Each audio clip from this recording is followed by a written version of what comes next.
Hi tears, நான் 2 இயர்ஸ்க்கு முன்னாடி பார்த்திங்க அப்படின்னா 85 கேஜி இருந்தேன். அதுக்கப்புறம் ஒரு 68 கேஜி வரைக்கும் நான் வந்து கம்மி பண்ணினேன். அது எப்படி கம்மி பண்ணணும் அந்த மாதிரி இந்த டைமும் கம்மி பண்ணலான்னு இருக்கேன். இப்போ நான் வந்து 78 கேஜி இருந்தேன். நான் ஒரு 4 டேஸாக பார்த்திங்க அப்படின்னா என்ன ஃபுட் எடுத்துக்கிறேன்னு இதில் ஷேர் பண்ணுறேன். ஆனால் நான் லாஸ்ட் டைம் மட்டும்தான் உங்களுக்கு ஷேர் பண்ணியிருக்கேன். இப்போ வந்து நான் இன்றைக்கி வந்து 76,300 இருக்கேன். இதுக்கு முன்னாடி ஒரு 4 டேஸ் முன்னாடி பார்த்திங்க அப்படின்னா 77,800 இருந்தேன். நான் என்ன மாதிரி ஃபுட் எடுத்துட்டேன்னு பார்க்குறேன். ஒரு 4 நாளில் பார்த்திங்க அப்படின்னா எனக்கு வந்து ஒரு 1.5 கிலோ 2 கிலோ வரைக்கும் கம்மியாக இருந்தது. நான் அது காலையில் வந்து பார்த்திங்கன்னா ஃப்ரூட்ஸ் எடுத்துட்டேன். வேணும்னா எடுத்துக்குவேன், பிடிச்சது பசிக்குது அப்படின்னா எடுத்துக்குவேன். காலையில் ஒரு வெயிட் லாஸ் ட்ரிங்க் குடிச்சிட்டேன்.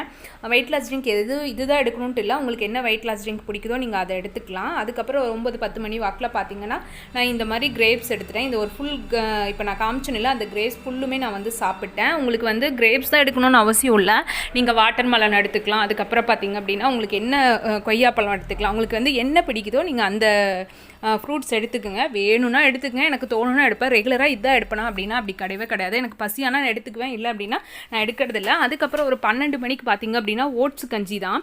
இந்த ஓட்ஸ் கஞ்சினால தான் நான் வெயிட் வந்து நான் கம்மியானே சொல்லுவேன். ஏன்னு கேட்டிங்க அப்படின்னா மற்றதெல்லாம் சாப்பிட்டோம் கொஞ்சமாக சாப்பிடுவோம்மா, நம்ம கொஞ்சம் சாப்பிட்றப்ப நம்மளுக்கு வந்து பசி ஆகிட்டே இருக்கும், வயிறு ஃபில் ஆகாத மாதிரியே இருக்கும். ஆனால் இந்த ஓட்ஸ் கஞ்சி பார்த்திங்க அப்படின்னா ஒரு 4 டேபிள் ஸ்பூன் அளவுக்கு போட்டு தண்ணி நிறைய ஊற்றி நல்லா கொதிக்க வச்சு லைட்டாக உப்பு சேர்த்துக்குவேன். சேர்த்துட்டு இதை வந்து நான் குடிச்சிடறேன். ஒரு 12 மணிக்கு குடித்தோம் அப்படின்னா எனக்கு ஈவினிங் வரைக்குமே கொஞ்சம் பசி ஆகிறது இல்லை. ஈவினிங் நான் 6 மணிக்கு சாப்பிடணுமே அப்படின்னு சொல்லி தான் நான் சாப்பிட்றேன். ஏன்னா எனக்கு அந்தளவுக்கு இது பிடிச்சிருக்கு, எனக்கு மேட்சாக இருக்குது. நான் ஒரு 4 நாளுமே பார்த்திங்கன்னா அதான் இன்றைக்கி வந்து என்னோட 5வது நாள். இது 5வது நாள் உங்களுக்கு நான் வெயிட் காமிச்சிருப்பேன். இன்னொரு 3 டேஸ் கழிச்சு காமிக்கிறேன். ரெகுலராக வந்து பார்த்திங்கன்னா பெருசாக கம்மி ஆகாது. ஒரு 200-300 எச்சா காமிச்சிட்டு 1/2 கிலோ 1/4 கிலோ எச்சா கம்மியாக காமிச்சிட்டே இருக்கும். அதனால் இந்த மாதிரி ஓட்ஸ் கஞ்சி எடுத்துக்கங்க.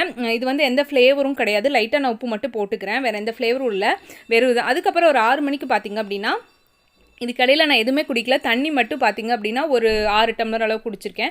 நெக்ஸ்ட்டு வந்து இது வந்து நம்ம காலிஃப்ளவர் இருக்குல்ல, அதை துருவி இந்த மாதிரி ஒரு முட்டை ஒன்று போட்டு பெரிய வெங்காயம் பச்சை மிளகாய் போட்டு நல்லா லைட்டாக தண்ணி தொளிச்சு இந்த மாதிரி வறுத்தெடுத்து வச்சுருக்கேன். இதுவும் நம்மளுக்கு சாதம் சாப்பிட்ற மாதிரி இருக்கும். இதுவும் சூப்பராக இருக்கும் நம்மளுக்கு சாப்பிட்றதுக்கு. இதுதான் வந்து நான் எடுத்துக்கிறது. இது வயிறு ஃபில் ஆகிற மாதிரி தான் இருக்கும். நம்ம சாப்பாடு சாப்பிடல அப்படின்னு நினைக்க தோணாது, அந்த அளவுக்கு இது சூப்பராகவே இருக்குது. அதுக்கப்புறம் பார்த்திங்கன்னா நைட் வந்து ஒரே ஒரு பிளாக் டீ எடுத்துகிட்டேன். இதுதான் நான் இன்றைக்கி எடுத்த ஃபுட்டு.